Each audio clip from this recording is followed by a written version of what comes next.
one of the coolest things about running this brand, and I'm sure you can relate to this, about being an entrepreneur, it's less and less about like how my company's doing. It's become more and more about the growth of me as a man. You know, like being an entrepreneur is a mirror that you're faced with, and you're the first and the last stop on this journey. If something doesn't work, it is because of me. So I have to face the hardest parts about myself and be brutally honest with myself and say, if I don't fix this, or if I don't try to work through this, or if I'm not honest with myself, my company will not succeed. I need to level up, get better in order for my company to go where I want it to go. And that to me has been like the most rewarding aspect of it. An entrepreneur straight out of New York City, Michael Chernow. What's cracking?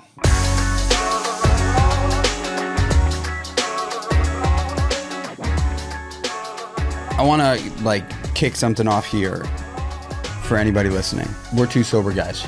Yes. Right? How long have you been sober, by the way? August 2nd will be 21 years. 21. 21 fucking years, man. It's crazy. But we're two sober guys that were not sober before we got sober. And that's one way to put it. Yeah.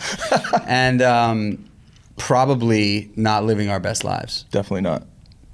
And there's a lot of people out there that listen to this podcast, but just in the world, that don't think sobriety is real for them, or possible for them, or attainable for them. And I just want to make it so clear right now on this podcast that there are two guys here that have years in sobriety. I don't even have to like question this, that your life is awesome. I could look at you and I know that your life is awesome. Yeah. Like way more awesome than you thought your life was going to be. 100%. Ever. Absolutely. So I just wanted to start by just the podcast by just saying sobriety is fucking awesome for people that struggle with addiction. I agree 100%. I think there's a caveat there, right? People who think that sobriety is not possible, because I'm sure there's a long period for you where you did not think sobriety was possible. Totally. You tried everything inside out, up, down, left, right to get sober, or only drink on the weekends, or only do whatever you were doing whenever you wanted to do it, and try to build some structure, right? I 100% didn't think sobriety was possible. I'll go out. I have a big group of friends in Atlanta. I'll go out with people. We'll go to clubs. Sometimes we'll get tables. Sometimes we'll do whatever, right? Like that's not my thing that I choose to go out to do regularly, but like it happens sometimes with people we hang out with. I have a phenomenal time. And whenever there's somebody new in the group, and they'll be like, wait, you don't drink? How did you just go have like fun the other night? Or it doesn't bother you hanging out with people that drink, or it doesn't. And again, I'm not saying if you're sober, you should go and hang out with people that drink and go out and party and et cetera. But I can go anywhere and do anything and have a phenomenal time. And I've been sober for 14 years. 14 years ago, I would not have ever expected that I would be able to go out, feel comfortable in my own skin, be able to make genuine connections with people, be able to have an absolutely phenomenal time, and feel great the next morning. And it's like, it's still weird to me to this day, right? Like I'll go a month and I'll be like, oh, I haven't thought about drinking in like 14 years, you know? But because there's also a caveat here. I reached the lowest possible depths of life to be able to now have this, right? Like I went through the thick of hell and pain and suffering until I finally decided, okay, I'm done digging this hole. So I'm sure you can relate to that, but like one doesn't really come without the other. You know, I think one of the hardest places to be, and you know, I can't relate to it because I also had like a super duper dark, deep low. I think one of the hardest places to be though for people that are struggling are the ones that don't have that are not like financially struggling but just deep down inside their addiction is killing them and they hate themselves. But if you were to meet them at an event, you might not know that person is struggling with addiction. They're Mr. Happy-go-lucky, charismatic. Everybody thinks everything's good on the outside, but inside they want to. Right. And so what I want to say to that person, because I know a bunch of them right now, like who are friends, who know that there is like something severe happening. or has been happening for a long time. I think it's just so important, you know, to express this idea that like being sober is fucking awesome. It just is. It's just awesome, you know. And there's no doubt. Like I was just in Europe with my wife. And my kids, and we were sitting at this amazing coastline, fucking wine and cheese spot. Yeah. And I look over at my wife. She's sipping on a glass of rosé, and I said to myself, "Damn, man, like, would it be awesome to just like have a bottle of wine with my wife?" Hold on, you said bottle of wine. Yeah, you didn't right, say glass exactly, of wine. right. True. That's a caveat here. Right, that's that good caveat because that's facts. But like, you know, like, would it be awesome? And do those thoughts come? Fucking yeah, they do. Like, do I entertain it for any period of time? No, because I just know that like what happens for me is like we'll be sitting at that really beautiful coastline, whatever, wine and cheese spot with my two kids. I have a few bottles of wine, before I know it, I'm hitting on the waitress. Yeah. And like trying to get her into the bathroom. You know what I'm saying? Like with my wife and kids there. Yeah. And that is the sickness, right? So you know, when having you on the podcast, it's just always awesome for me to get another person who's succeeding and thriving in sobriety, because there are also people that are in sobriety that are just not, right? Yeah, absolutely. That don't put the I'm not going to pass any judgment, but I do think that, you know, there's a way to hide out in recovery and not like get after your life. I agree entirely. There's a few things I want to touch on based on what we just talked about, but there's an Alano club in Costa Mesa, California that I grew up there. My dad used to go to meetings there. I played the video arcade games there from like 5 years old till I was like 14. And then I started going to meetings there when I got sober. And I would go to meetings there, and there's like 4 people that show up to every single meeting, every single day. And they just sit there and they recite things from the big book or the basic text or whatever it is. They talk about how beautiful life is, but like you can tell they're unhealthy. You can just see it in their eyes that they're unhappy. And they're not really going out and fulfilling anything. And usually, in my opinion, it's based on fear, right? But like I know plenty of people in recovery who are not truly thriving. Like I can see that hands down. Something I wanted to go back and touch on though that you said, I think it's important to talk about this, especially within sobriety. People ask me this all the time. Do you ever think about drinking? I don't get the urge to drink. I don't get the urge to do drugs, but I do get the thought sometimes. I'm like, it'd be nice to just be able to sit on a beach and smoke a joint with your boys, and then like maybe have a glass of wine. But the difference is I know I don't want to smoke a joint. I want to get like an ounce of weed and just do that only for like a week, and then probably I'll get a couple bottles of wine, and then I'll black out. And then before I know it, I'm here. I want to get here. And then I'm going to go get a prescription for Xanax, and then I'm going to go get a prescription for Oxycontin, and then I'm going to run out of that, and then I'm going to go find some heroin because I don't have anything else left. And then I don't have a job, then I've spent all my money, then I'm walking up and down streets breaking into cars, and then I end up in jail. Like that is the series of events that unfolds. But that starts with, I could have a glass of wine. You know, like this looks really pretty. This looks really fun. I don't want a glass of wine. I want 2 bottles to myself, alone in a room, quiet, with the lights out. But truthfully, actually, you probably do just want a glass of wine. Yes. But the problem is that you can't have a glass of wine. I know it doesn't stop there. It doesn't stop there because I had a double board certified neurologist and addiction specialist on the podcast 3 or 4 months ago. This guy, Dr. Russell Sorosky. He has spent the last 10 years of his career diving into addiction and understanding through his neurology practice, understanding, we hear in the program, addiction is disease, right? Like it's one of the most common things said in the 12 steps. Addiction is disease. For years, I was just like, all right, I get it, but like is it really a disease? Like, There's not a lot of definitive science on it. No, there is. It is a disease. It is. So according to Dr. Russell Sorosky, it is a disease. Like our lipid system, which basically controls dopamine, is firing at like a 10x in comparison to someone that does not have, and this was another thing that he sort of, like introduced to me, which was, you're not an addict, because that means that's like putting yourself in a category. You have addiction. Like he was like, you have addiction.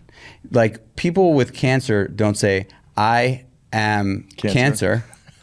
Okay. You know what I'm saying? Yeah. They have cancer. Yeah. Similarly, I am not an addict. I have addiction. And that kind of helped me kind of see this thing. He was like, your brain is different than other people's brains that do not have addiction. It is just through the science. So that was like really helpful because Did he touch on like ADHD or anything like that? 100%. Along with Yes. addiction? Yep. Because ADHD is essentially like a lack of dopamine, more or less, right? He basically said that if you are diagnosed with ADHD, you have a 70% chance risk of falling into addiction. Really? Yeah. So addiction is like, it's a dopamine thing, and it's powered by the lipid system, and basically the way I conduct in my life, and I am sure the way you conduct in your life in sobriety, is such that you can't do things like half-ass. Normally. I tell everybody I do everything alcoholically. Yeah, right. I work alcoholically, I work out alcoholically. Like if those things were bad for you, I'd be screwed. Yeah. Yeah. And like you didn't, like when we connected, you were like, yeah, I'll send you. You didn't send me a hat. You sent me like 14, And I was like, You didn't send me a box of Meal One. You sent me like 15 boxes of Meal One. Yeah, exactly. And you know what? I didn't just eat one. I've eaten them every single day. Right. And so like it's the way I conduct in my life with everything I do, whether it's entrepreneurship, whether it's wanting to be the best dad in the world, whether it's, fitness, like nutrition, like I do it all that way. And so it's so clear to me that like if I were to step over that line, it's all bets off. I think, okay, I have an interesting story about how after I was sober for a long time, I realized how bad my alcoholism was. And then I want to ask you some questions about like habits that you go through that you notice are still related sort of to alcoholism. But Okay. Story on what you're talking about. I hadn't smoked a cigarette in like 6 years. I would smoke cigars every now and then. This is 6 years into my sobriety, right? I went to jail. Somebody offered me a cigarette in jail. I was like, for what? I'm already like done. 6 years into sobriety, you went to jail? No. When I was in jail, Okay. I was, a month sober or something. Okay. I had already not smoked a cigarette. I was smoking like a pack a day. Somebody offered me one. I'm like, I might as well just quit. So no, thank you. Because I knew if I smoked one while I was in jail, I'd just want another one, right? And there was only one. You can't get access to more in jail. Unless you want to do some unsavory shit. Unless you want to do some shit, which I did not want to do. I did not want to stay in there a day longer than I needed to. Got out of jail, stopped smoking. I was like, I'm just going to be clean and sober, off everything. I would smoke cigars every now and then with people. Time goes on, 6 years into sobriety, haven't smoked a cigarette. I go to Europe with my girlfriend at the time, and she says, we're going to smoke cigarettes while we're there. Everybody smokes cigarettes in Europe. I'm like, cool. I could have a cigarette or two, right? Just while I'm in Europe. I come back, won't have a cigarette at all.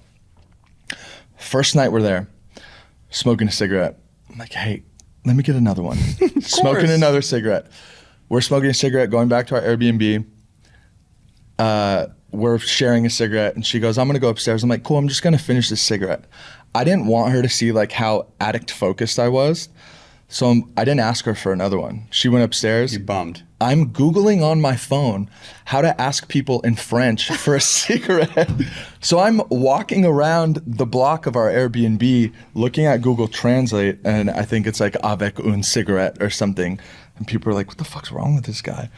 Some random American kid asking people for cigarettes.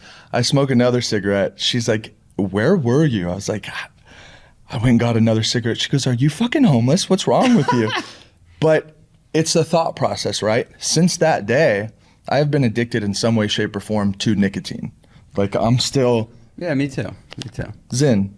And it's been a battle since then. So for the last 8 years, from that one cigarette, it's been back and forth on nicotine since then. I should have just stayed stopped. But my point is I do that with literally everything. Yeah. With work, I'm the same way. With working out, I'm the same way. With anything, I do it alcoholically. I'm like getting to this place in my life, which I'm like excited about, but also a little nervous about, specifically around working out, and like needing to compete, because I just am naturally just a super competitive dude. Mm-hmm. And so like anything that I'm doing, like I traditionally just want to compete in it. You know, like if I'm doing business, like I'm the guy that's just gonna fucking die on the hill, and I'm going to compete to the death. Yeah. And like I will not fail. I will outwork everybody. Yeah, even if I die. I will do what I got to do. Mm-hmm. But I'm like trying this hat on for size. No pun intended. Pun definitely intended. Yeah. But I am trying this new thing out where like I'm not gonna work out every day. Really? I'm not gonna work out every day, because the truth is that like I'm feeling like I actually feel like I could keep the physique that I have and not actually work out every day. Yeah. Like I think that I could do that working out 4 days a week, 3-4 days a week. Yeah. If your diet's tight. If your diet's tight, yeah. But like you don't have as much room for error, for sure. You definitely don't. You definitely don't. But I will say this: I was just, and this is a brand new thing. I was just in Europe, and I like every time. My wife is Danish, so we go to Europe every summer. And while I was there, like I just, I ate what they ate, which was mainly bread and cheese, which was delicious. Yeah. Pizza. Yeah. And ice cream every night, if not every night and every afternoon. I just did it. But it didn't feel like you were cheating while you were there. Well, Their food's different, more or less, right? They have like different wheat germ that they use for everything. Like it's a lot cleaner. It's a lot cleaner, but at the end of the day, for someone like me, and I would imagine someone like you go like 10 days eating like shit, and you feel terrible about yourself. Not gonna happen. You know, right? I'm in the gym 7 days a week after that for like 3 hours. Yeah. Right. So I am like now Fasting. kind of coming to this. Right. Exactly. Fasting, like not eating, like anorexic. Just psychotic. Yeah. It's so sick. It's so sick. But like, I'm so grateful that I was like looking forward to being able to have this conversation, because I think it's important to have. So I have a question about sort of what was the impetus for you getting to the point where you're like, I don't need to work out 7 days a week? And were you genuinely working out 7 days a week? Did you ever give yourself 6 a rest days day? and Sundays off, basically. Sundays off entirely, or were you like walking? I would walk. Yeah, I always walk. How far were you walking? 4 miles.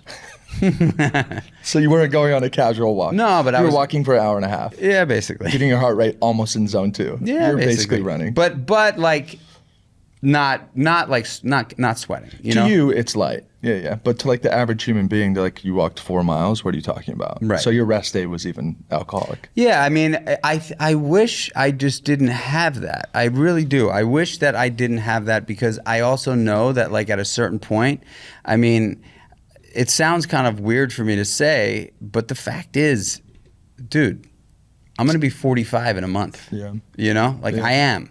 I'm going to be 45.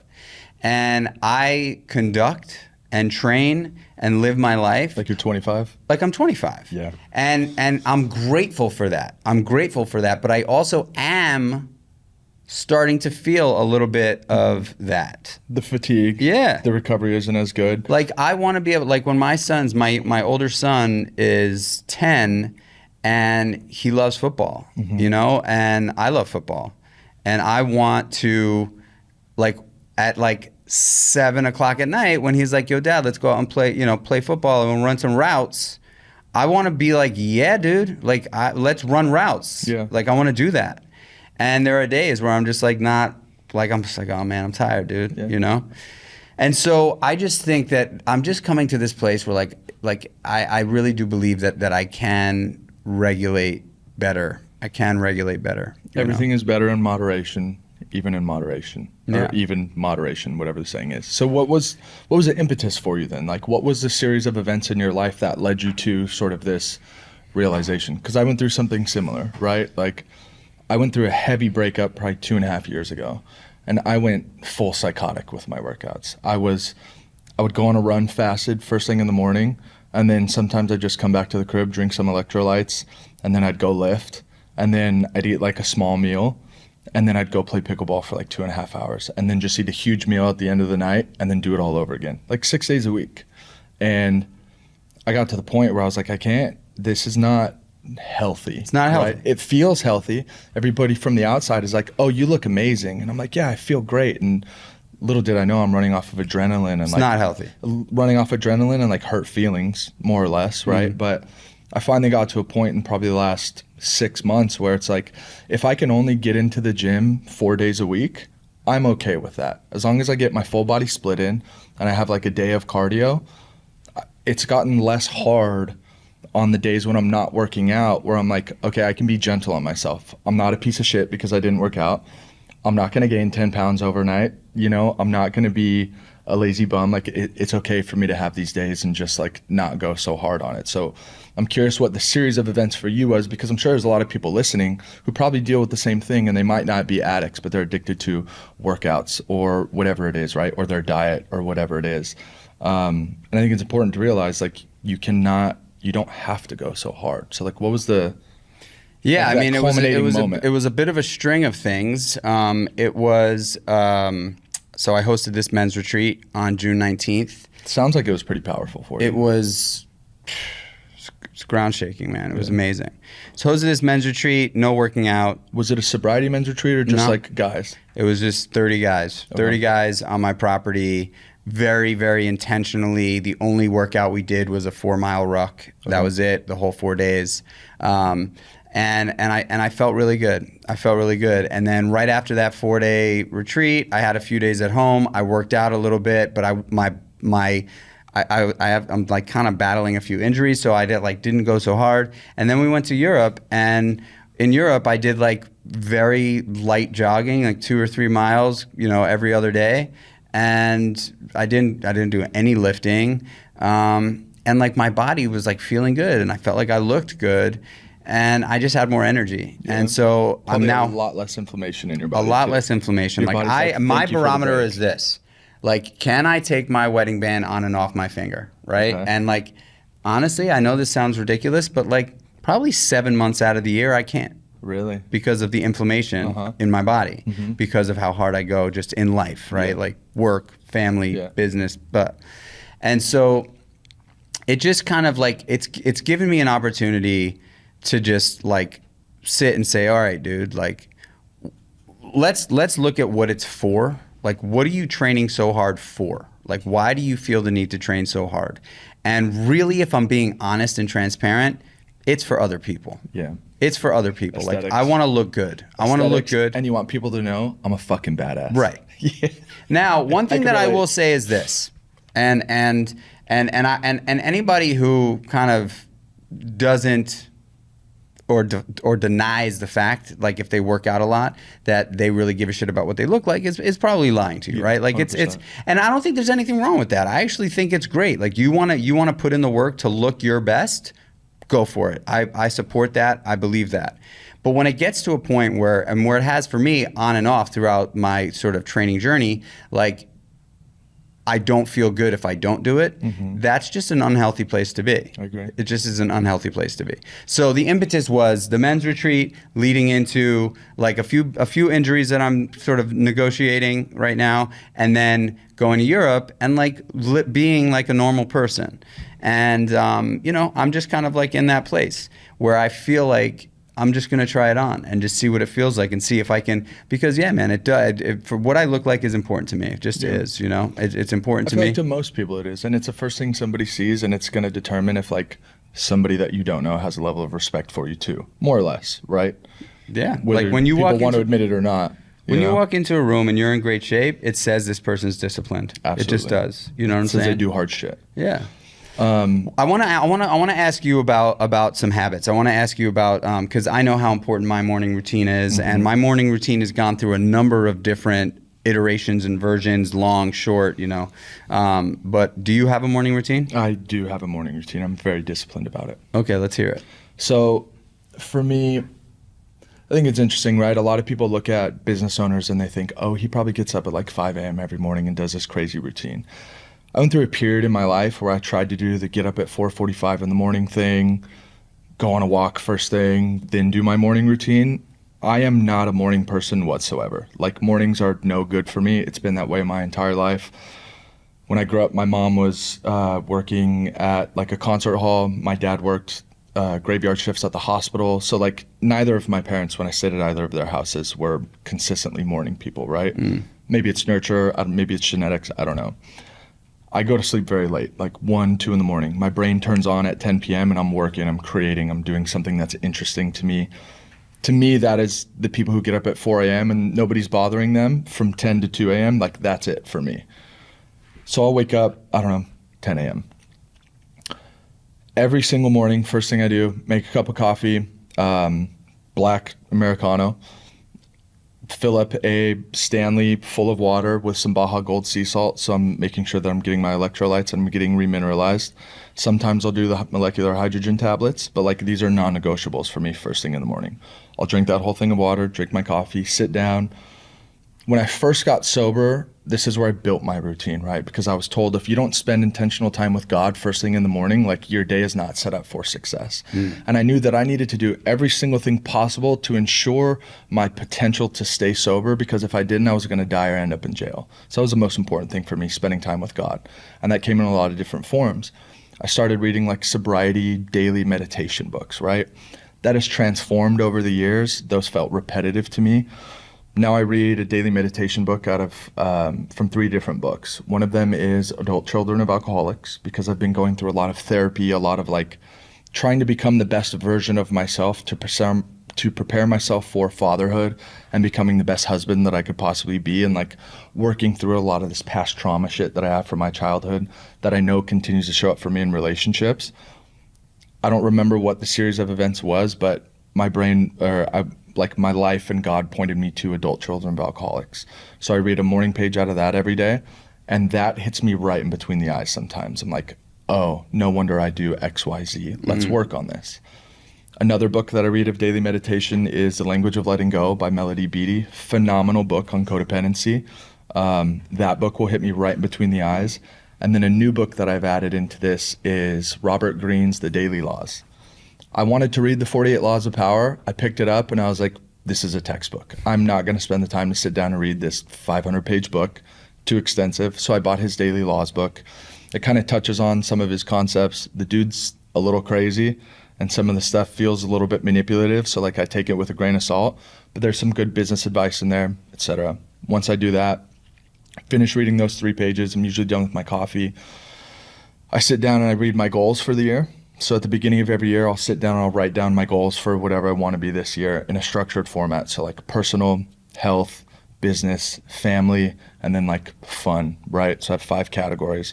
I'll sit down, I'll read my goals. I'll sit down and I'll read my affirmations. And then I have a set of 7 prayers. And I'll sit down and go through my 7 prayers. And it's like gratitude. Thank you, God, for keeping me sober. And I'll genuinely sit down and think, what am I actually grateful for today? Instead of, routine oftentimes can become so rote, right? I'm not sitting there going, I'm grateful for my sobriety, I'm grateful for my health. I like sit down and I'm like, I'm grateful that I get to wear these sweatpants this morning and like have this great coffee, or I'm grateful that I have this event that I'm going to today, or whatever it is. I'll sit time and be intentional with what I'm thinking about. And then I have 6 other prayers. After that's done, sometimes I'll sit down and meditate for like 5 to 10 minutes, and there's no real structure to meditation. I just try to sit and get quiet and try to listen to God. I used to think that meditation was me trying to like communicate with God or whatever it is. I've learned over the last probably 3 years that meditation is a time to sit and try to listen to God. See what God's trying to say to me with all the things that are going on in my life. And often that comes as like an intuitive feeling in my gut. So I'll sit and try to do that. And once all that's done, the rest of the day just happens. Start working, whatever. But if I don't do that in the morning, my day feels off. If for whatever reason, like I have to rush out of the house in the morning, I got up late and I didn't get to read my books, like I'll read them before I go to bed, just so I can check that off the list. Over 14 years, there's probably been 5 days that I have not gone through and read those books, whether it's first thing in the morning or end of the day. That is probably the alcoholic part of me being like, I have to be as disciplined as humanly possible. Otherwise I could go get loaded, right? But hands down, like the most important thing for me. And then I have like a nighttime routine that's a little slightly OCD. Yeah, so we might as well just bang them both out because a lot of the people that listen to this podcast, they get to take tools, you know, specifically around these morning and evening routines. Yeah. I mean, the podcast has evolved a bunch where we're not only talking about habits these days, but I do like to fit them in. Yeah, habits are crucial for me. I'm a big fan of systems, right? Because if I don't have systems, my brain goes off the rails. I need some sort of structure. So we went through my morning routine. My nighttime routine consists of this thing that I call the 5x5. I created it when I was in the process of going through the end of my last relationship with the woman who I was convinced I was going to marry, have children with, etc. I could not go to sleep at night because I had so much anxiety going through this period. And I had always had a nighttime routine, but it's evolved into this. So I created this system called the 5x5. I will sit down and I will journal for 5 minutes, and I don't do it by hand because I can't write fast enough and my hand starts to cramp. So I'll journal on my computer, usually with blue light blocking glasses on so I'm not fucking up my circadian rhythm. And then I will write out my entire list of things that I need to do for the next day. And then I will pray for 5 minutes, and then I'll stretch for 5 minutes, and then I go to bed. And I have this weird thing like in between stretching for 5 minutes and going to bed where I check my locks, like very OCD. I think alcoholism and OCD kind of go hand in hand. I have to make sure my doors are locked like as far as humanly possible to the right where there's no play on the lock. And then I like look through my peephole. It's a little weird. I'm a little OCD. I got a little bit of that, but I'll go to bed and then I read a minimum of 5 pages. And this 5x5 it's a minimum number. So like journal for 5 minutes, sure, it could turn into 30 minutes. Pray for 5 minutes, could turn into 20 minutes. Stretch for 5 minutes, could turn into 20 minutes. Read 5 pages, could turn into 20 pages. But the biggest aspect of that nighttime routine for me is the journaling. And I realized that if I do a brain dump at the end of the day, I'm not going to bed with all of these racing thoughts. And if I'm laying down in bed and I have these things going through my mind, I'll just take a Post-it note, write it down, put it on my office desk, and I'll be like, I'm not going to worry about that tonight. I'm going to worry about it tomorrow. I notice if I don't write those things down or don't get my thoughts out, it is much harder for me to go to sleep. So my life has gotten much better since I've implemented that routine. I like that, 5x5. That's good. We're going to definitely have to point to that in the show notes and write that down because I think that's a really, really great system. Yeah. I like that system. It's been super helpful. It sounds it. So you're not just a sober guy sitting across from me. You have an awesome apparel company called Aug11. Mm-hmm. And when I was introduced to you and I saw Aug11, I immediately thought, because I was introduced to you in this sober world, I was like, oh, this anniversary's got to be Justin, August right? 11th. Yeah. I was like, his anniversary's got to be August 11th. And then I found out that's not the case. Yeah.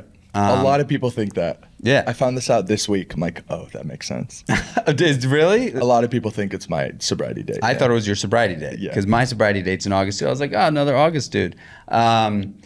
So why don't you just tell us about the biz and, the fact that being an entrepreneur is it works really well for addicts in recovery. Yes, it does. It's a painful process, and I think we kind of somehow, some way, for whatever reason, enjoy that. Yeah. So talk about Aug11 for a bit.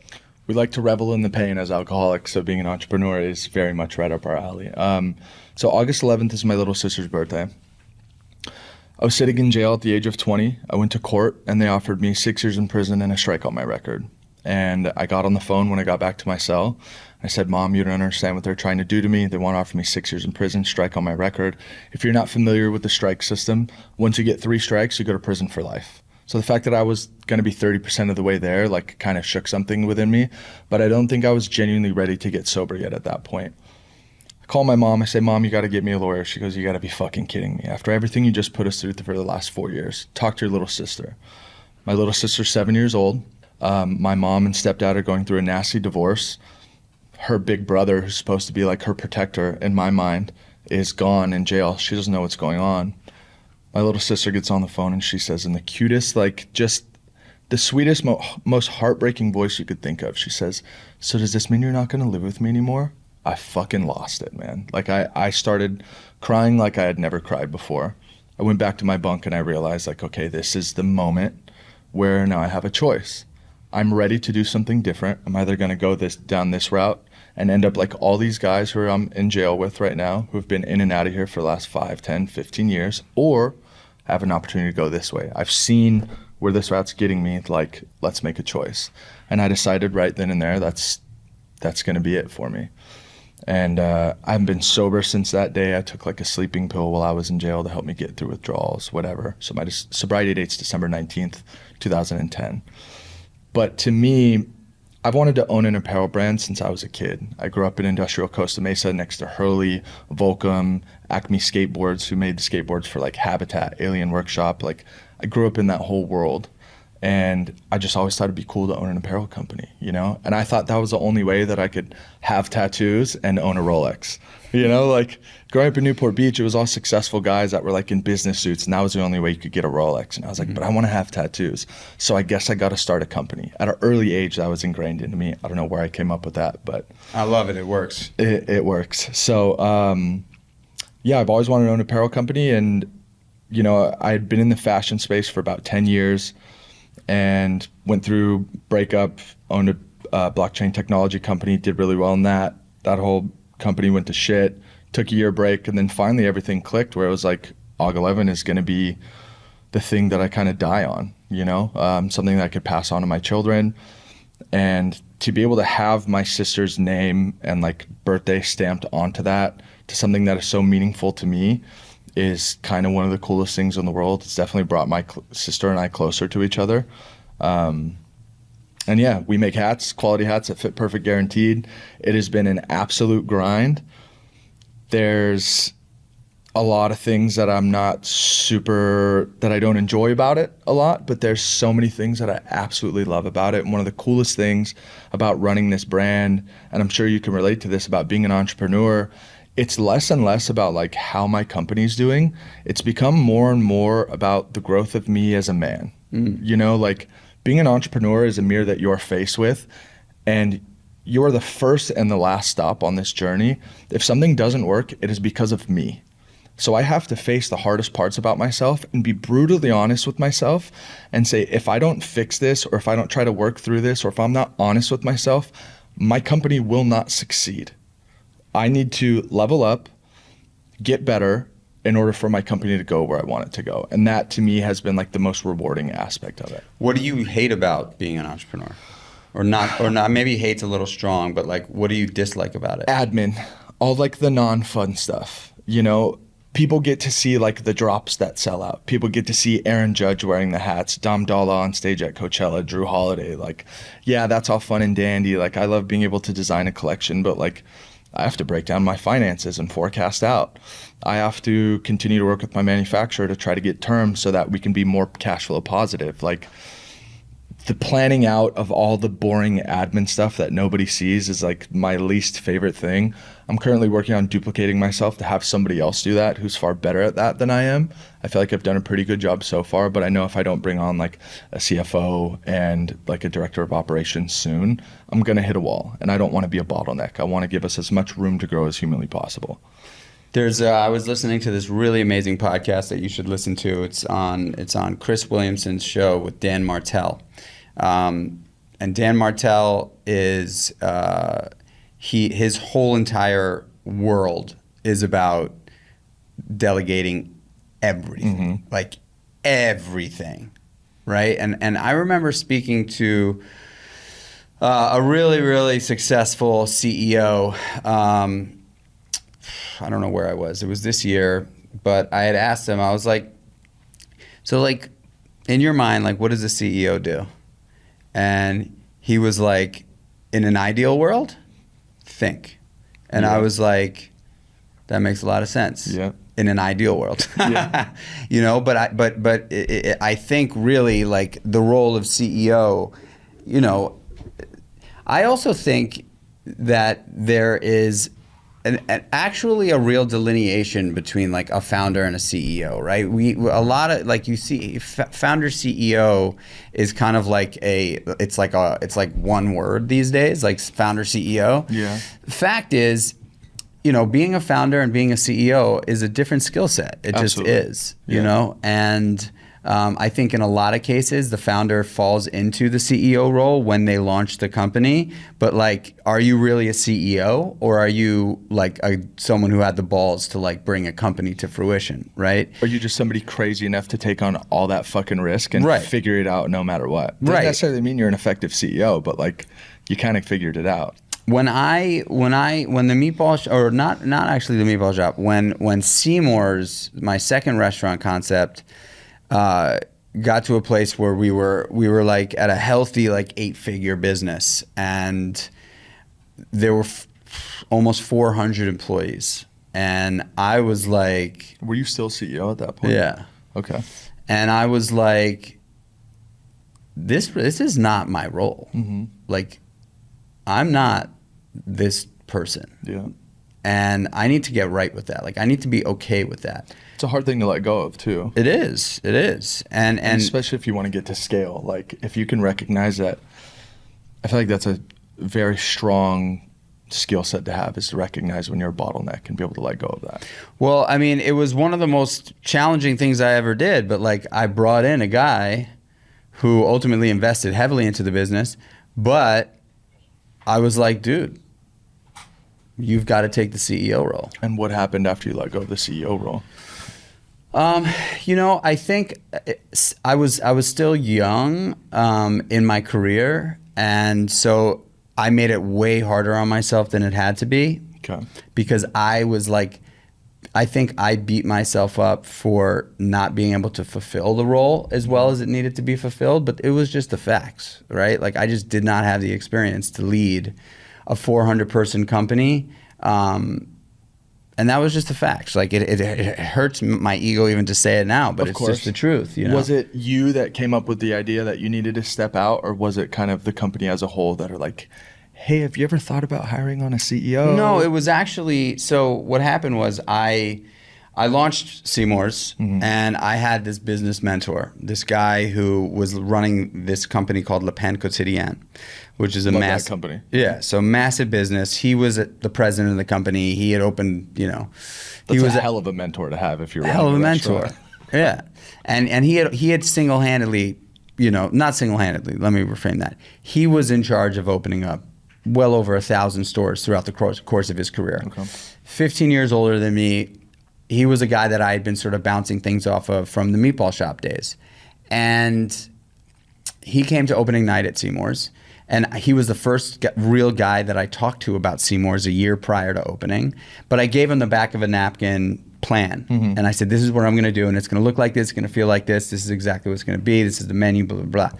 He came to opening night, and I did exactly what I told him what I was going to do a year ago in his office. Yeah. And he wrote me an email that night, and he said, Mike, like, what you pulled off is pretty remarkable. I've yet to meet someone who told me a plan and then executed like to the T. He's like, I want to leave Le Pain Quotidien and help you scale your business and join you. And of course, like, that was like an incredible email to read, right? But it was Validation also to the max. Yeah. You're like, this guy sees it. Totally. And I was blown. I was like, I was, it was incredible. It was like, I think honestly, I could honestly say that it was the first time in my career where I was like, okay, I have something. Yeah. I felt it for the first time, really. And, but I also knew at that moment that, like, had I taken Jay on then, he was my boss. There was no other way. Yeah. Like, I couldn't be his boss just based on stats. Yeah. You know what I'm saying? Yeah. So I said to him, thank you, man, but I need to, like, sink my feet into the sand a little bit here. Like, let me get dirty a little bit. Let me figure this out. Let me like get it to a place where, like, I feel like really good about it. And he can't, he knocked on my door periodically, like, dude, like, I would love to do this. Did he stay at Le Pain Quotidien that whole time until he waited to come on? Yeah. And that's eventually who you brought on as a CEO. Yeah. So he kind of said, about a year and change later, he was like, look, I want to do this deal with you. At that point, there were 3 stores. And then, I was still on the board at Meatball Shop. And I was like, okay, but you're going to have to be the CEO of the company, because I just know that I'm not going to be able to take this from 6 to 60. Mm-hmm. You know how to do that really well. And not only do I want to learn from you, but I also just know that you are going to be the better person for the role. And it was I had to sit with that shit, It took me even though I knew that was the right thing to do, and it was the right thing to do, it was hard. At what point, how long after that could you finally say that you truly found peace with the decision? I would love to say that the problem, I guess the issue at hand was that the relationship wasn't the greatest between Jay and I once he became my partner. Really?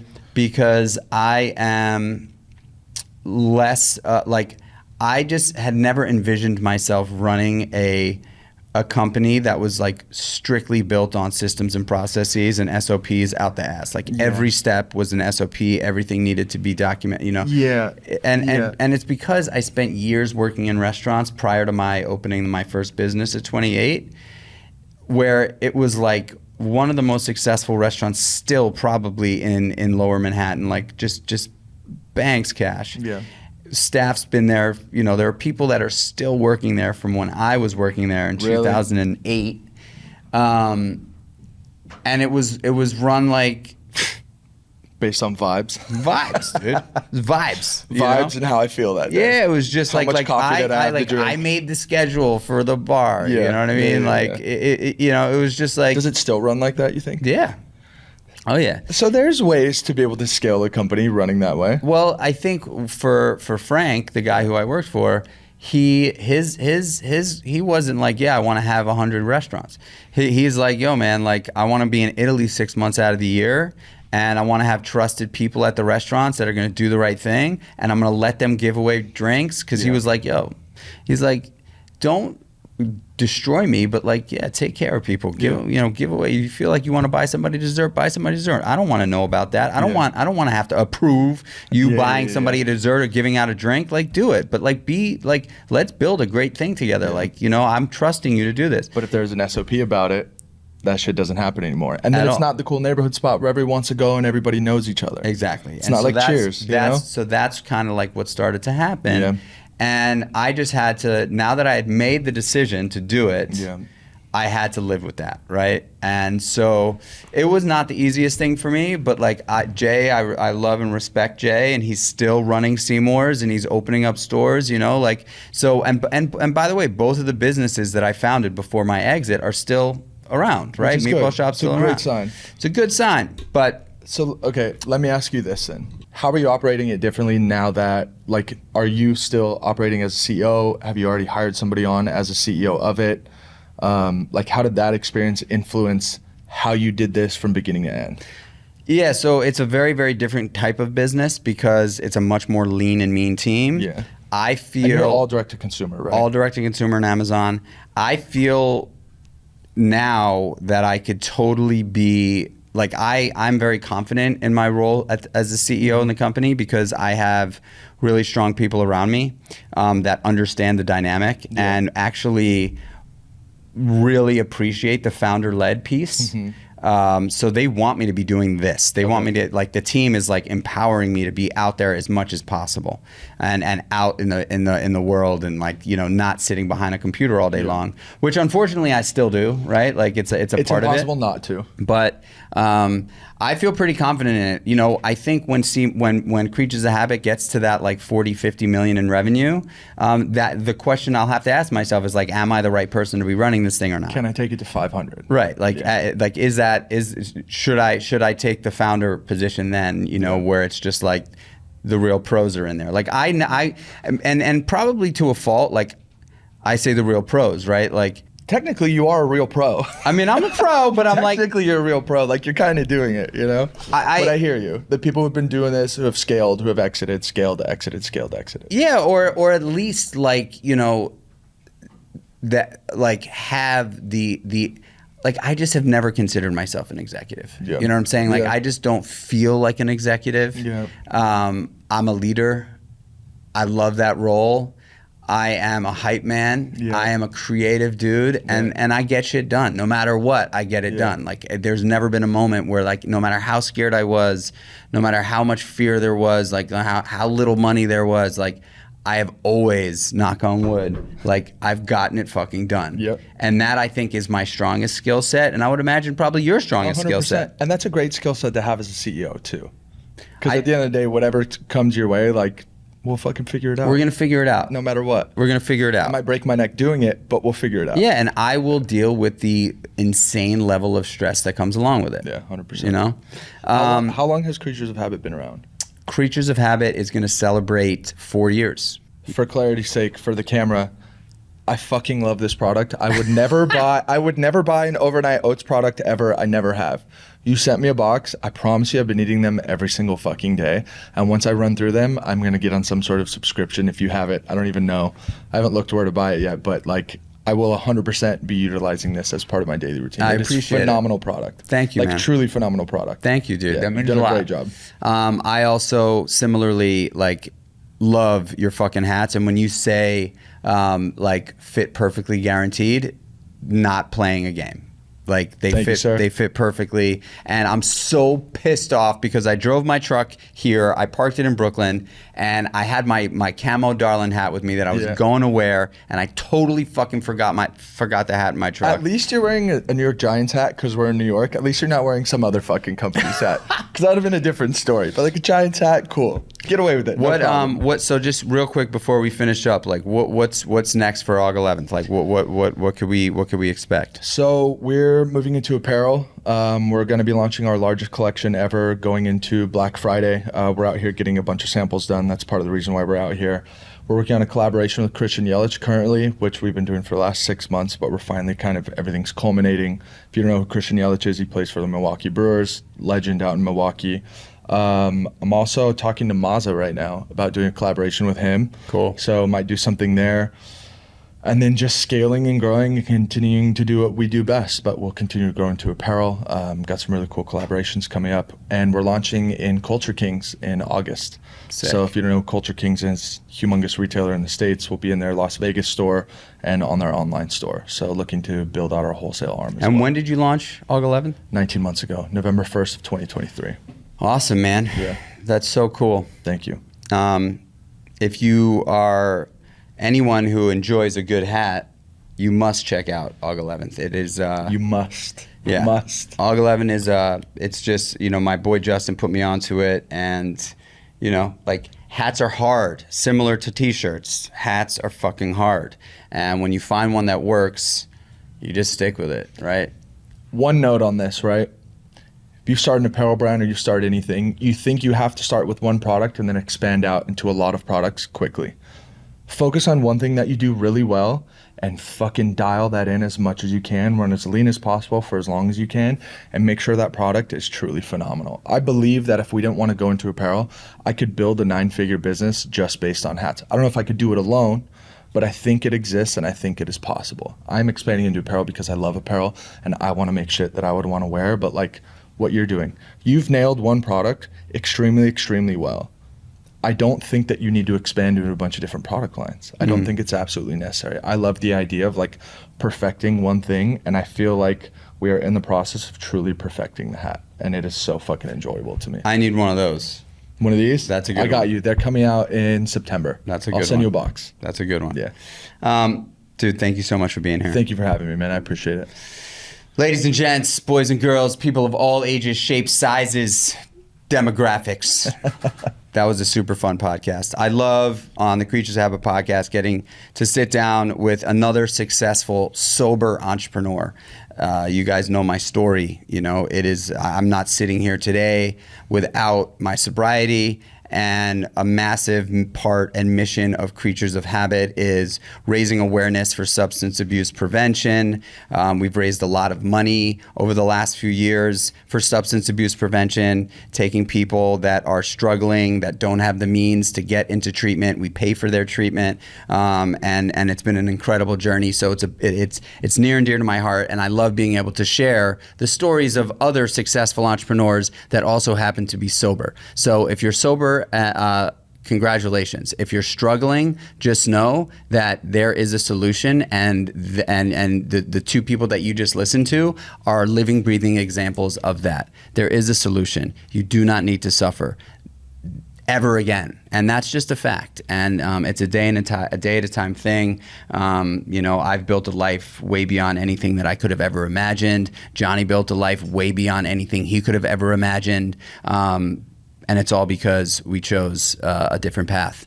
So, and you all know, like, honestly, and I say this sincerely, DM me, straight up. I promise you I read all my DMs. I will respond to you. You're struggling, DM me, and I'll hit you back. And any way that I could be of service, I will do everything I can to be that person for you, or at least point you in the right direction. If this podcast moved something for you, made you think, made you smile, do me a favor, pass it off to a friend or family member, someone you love, someone you care about. I really appreciate when people share the podcast, post it on social media. This was a good one. And if you would be so kind and gracious, 5-star rating and a review, could be awesome. I appreciate it. Don't write a bad review. You could DM me the bad review. Just don't write it publicly. Thank you. Other than that, y'all, I appreciate you. I love you. Thank you so much for tuning in. Until the next one, peace.